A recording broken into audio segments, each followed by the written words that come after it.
Friends, students, job seekers, engineers, professionals and company owners, मेरा नाम सुभाष जुनेजा है. I work with the industry for almost 30 years at senior position, and I have conducted multiple interviews with respect to the quality, production, supply chain, new product development, HR, design, development, machine shop, process improvements, ERP, IT, cost control, customer support, sales and other contractual manpowers. So दोस्तों, मैंने ये video training on FMEA के ऊपर बनाई है. This is basically A failure modes and effects analysis. तो इस training के बाद में आपको अंडरस्टैंडिंग हो जाएगी कि FMEA है क्या और इसका बेनिफिट क्या है, और जब हम इसको प्रैक्टिकली इम्प्लीमेंट करेंगे तो उससे भी आपको नॉलेज आएगी. और लास्ट में मैंने वीडियो के एक फॉर्मेट भी दिया है ताकि आप उसको इम्प्लीमेंट ईजीली कर सकें. चलिए अब हम शुरू करते हैं.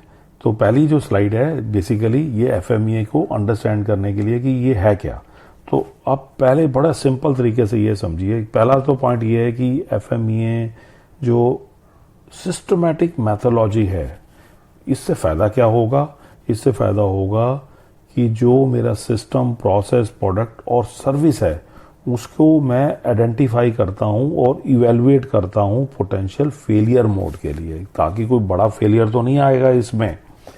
और ये गोल इसका क्या होता है कि मेरे जो फेलियर होने वाला है उसको प्रायोरिटाइज करना, और प्रायोरिटाइज करने के बाद में उसको एलिमिनेट की तरफ लेके जाना या उसको कम कर देना.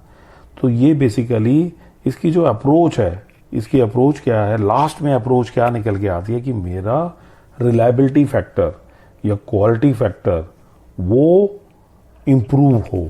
और वो इम्प्रूव कैसे होगा, दो लेवल पर होगा. या तो डिज़ाइन लेवल पर होगा या प्रोसेस लेवल पर होगा. जो डिज़ाइन पे होगा उसे हम कहते हैं DFMEA, और अगर प्रोसेस में होगा तो उसे हम कहते हैं PFMEA. P stand for process और D स्टैंड फॉर डिज़ाइन. तो इतना हमें आपको अंडरस्टैंड हो गया. अब FMEA है क्या. अब आता है इसके की एलिमेंट्स क्या हैं. ये की एलिमेंट्स है 9, और ये 9 जो एलिमेंट्स हैं ये एक फॉर्मेट के अंदर, मैं लास्ट में आपको बताऊंगा कि ये फॉर्मेट का ही एक कंपोनेंट है या ये वर्टिकल कंपोनेंट्स हैं. पहला है फेलियर मोड, दूसरा है इफेक्ट ऑफ फेलियर, तीसरा है कॉजेज ऑफ फेलियर, और चौथा है सिवियरिटी, अकरेंस, डिडक्शन, एंड फिर आता है RPN नंबर. RPN क्या है, रिस्क प्रायोरिटी नंबर. फिर आता है रिकमेंडेड एक्शंस, और फिर उसके बाद में जो बहुत ज़रूरी है वो है रिस्पॉन्सिबिलिटी एंड टाइमिंग्स. उसके कंट्रोल, मतलब कब कब क्या क्या चीज़ें हो जाएंगी. नेक्स्ट लेवल, तो की एलिमेंट्स जो अभी हमने पहले देखा, अब उसको थोड़ा डिटेल में समझते हैं. तो पहला आ गया फेलियर मोड. फेलियर मोड के अंदर जो आता है, पहले डेफिनेशन समझ लेते हैं. Potential way in which the component, process और system might fail to perform its intended function. तो जो भी आपका जो उसके अंदर जो कंपोनेंट, प्रोसेस या सिस्टम है वो फेल हो सकता है, परफॉर्म नहीं कर सकता, उसे हम फेलियर मोड कहते हैं. एग्जाम्पल, ए पार्ट ब्रेकिंग और ए प्रोसेस स्टेप्स फेलिंग और a system not meeting the specifications. कोई भी एक पार्ट आपने बनाया वो टूट रहा है बार बार, या एक प्रोसेस के अंदर जो बीच में जो है वो बार बार उसकी रिजेक्शंस बढ़ रही है, फेल हो रहा है, या एक सिस्टम है जो मीट ही नहीं कर रहा मेरी स्पेसिफिकेशन को, जो मैंने टॉलरेंस उसके अंदर डिफाइन कर रखी हैं. तो इस तरीके से आप समझ लीजिए. उसके बाद में आता है इफेक्ट्स ऑफ फेलियर.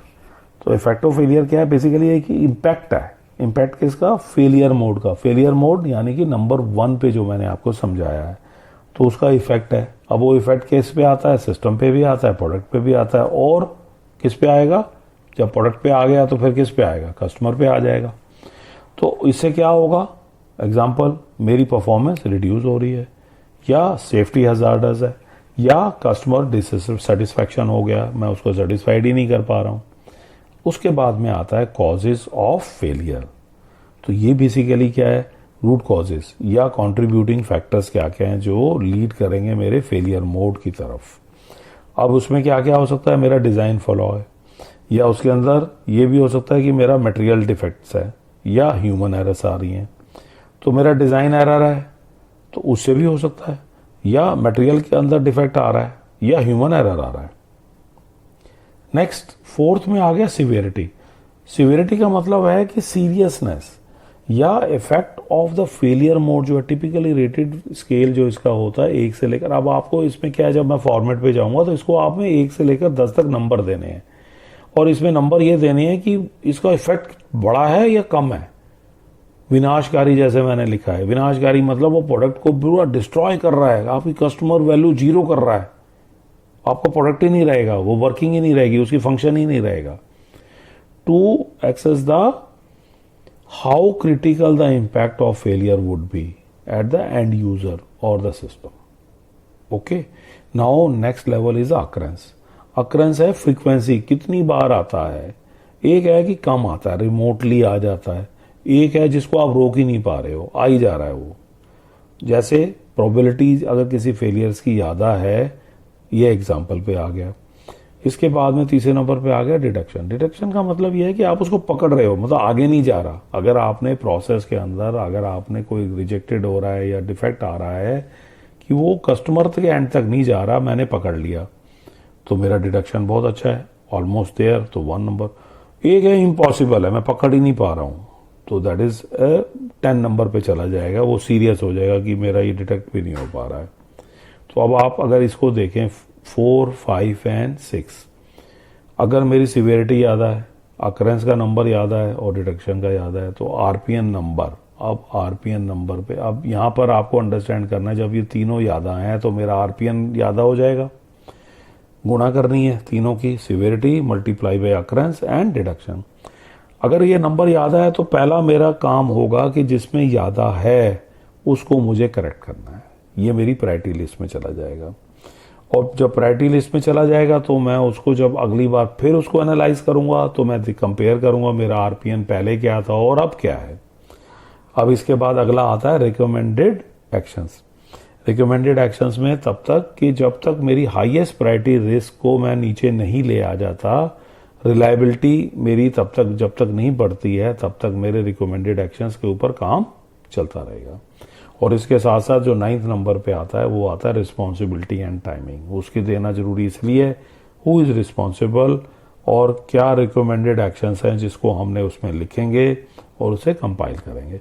तो दोस्तों ये कितना बढ़िया पावरफुल टूल है, एफएमई है। तो अगर हम कहीं भी, अगर मेरा प्रोसेस में अगर इम्प्रूव करना है वहाँ भी मैं यूज़ कर सकता हूँ, अगर मेरा डिज़ाइन फेलियर हो रहा है वहाँ भी मैं यूज़ कर सकता हूँ। तो अब हम आगे बढ़ते हैं। ये जैसे मैंने आपको पहले भी बताया था, ये एफएमई कितने तरह के होते हैं। तो पहला हो गया जैसे मैंने आपको बताया डिज़ाइन, फिर हो गया प्रोसेस, और तीसरा जो है कंबाइन है, that is called a system FME है। इसके अंदर दोनों का कंबाइन हो जाता है, combining the both the elements of, इसमें design as well as process आ जाता है। तो प्रोसेस है क्या, पहला पॉइंट आता है define the scope and the objective. Clearly outline करना जरूरी है कि मेरा जो प्रोडक्ट है, प्रोसेस है, सिस्टम्स हैं, उसमें मेरा गोल क्या है। फिर असेंबल द टीम, सब टीम को बुलाना है और टीम में क्रॉस फंक्शनल टीम होनी चाहिए, खाली एक फंक्शनल की टीम नहीं होनी चाहिए। उसके बाद में जो आपने आइडेंटिफाई फेलियर्स नोट किए हैं उनको लिस्ट डाउन करिए, फिर उसका एनालिसिस करिए, इफेक्ट एंड कॉजेज, फिर इवेलुएट करिए रिस्क। जैसे मैंने आपको बताया रिस्क क्या है, आरपीएन। अगर आपने इवेलुएट करने हैं रिस्क तो that is basically RPN number. RPN ज्यादा है तो रिस्क ज्यादा है, आरपीएन कम है तो रिस्क कम है।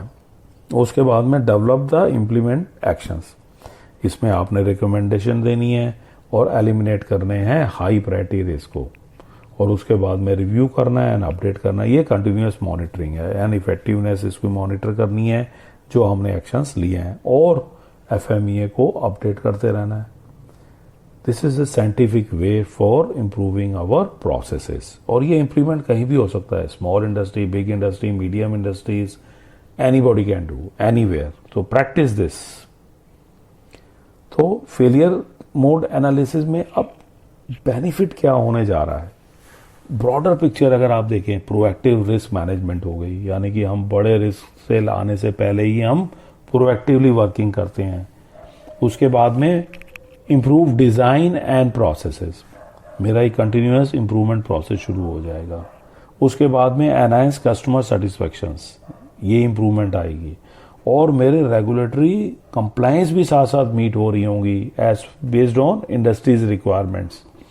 तो इन समरी बेसिकली ये पावरफुल टूल है, एफएमई है, सिस्टमैटिक तरीके से काम करता है, एनालाइज करता है पोटेंशियल फेलियर्स को, और इससे हमें बेनिफिट क्या मिलता है, इससे बेनिफिट प्रायोरिटाइज करने के लिए मिलता है, और ये प्रिवेंट करता है मिटिगेट रिस्क, और अगर उसको हम हिंदी में समझें तो हमारे जो जोखिम हैं उनको कम करता है, रिस्क को कम करता है। इससे क्या इंप्रूव होगा, overall quality and reliability of my company.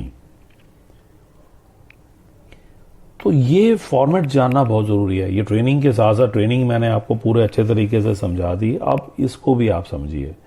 पहला है प्रोसेस स्टेप्स, जो आपके की स्टेप्स हैं किसी भी प्रोसेस को करने के। अब उसके बाद में आप लिखेंगे पोटेंशियल फेलियर मोड क्या क्या है, what can go wrong in की इनपुट।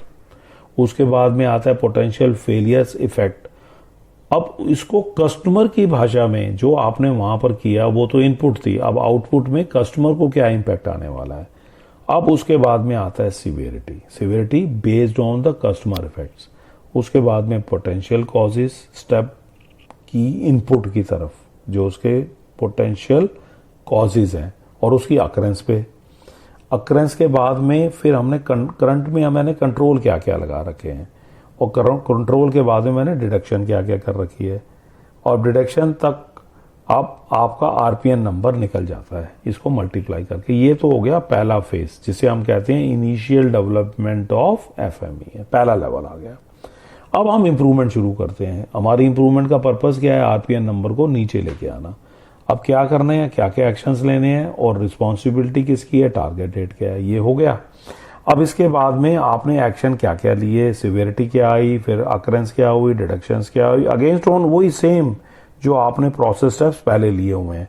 अब आपने इंप्रूवमेंट रिजल्ट्स देखे, आरपीएन के नंबर्स देखे, और आपका इंप्रूवमेंट नजर आ रहा है। So simple. इसको आप इंप्लीमेंट करिए, हर जगह कर सकते हैं आप, सिस्टम में भी कर सकते हैं, प्रोसेस में भी कर सकते हैं, और डिजाइन में भी कर सकते हैं। Let's connect with us for all these improvements. Learning, continuous learning. Number 2 will be develop you as a problem solver. उस अप्रोच की तरफ वर्किंग करिए, प्रैक्टिस करिए, स्किल इंप्रूव करिए, और जब ये हो जाएगा तो आपका कॉन्फिडेंस भी बढ़ता है और आपका फोकस अप्रोच होती है। और लास्ट में मैं ये भी कहूँगा, इसको आप, मेरे चैनल को अगर आप सब्सक्राइब करते हैं तो आपके पास एक मल्टीपल ऑप्शंस मिल जाती हैं। जस्ट यू सेलेक्ट कि मेरे को आज क्या इंप्रूवमेंट करनी है, या मेरे को कहाँ पर नॉलेज गेन करनी है। You can open, there are lot of videos now on the improvement front, quality management front, even for the interviews, even for the small factories improvements, and this recommendations आप इसको like और share भी कर सकते हैं अपने non लोगों को, अपने ग्रुप के अंदर, अपने जूनियर्स को, so that they can also get benefited from these videos. Thank you, sir.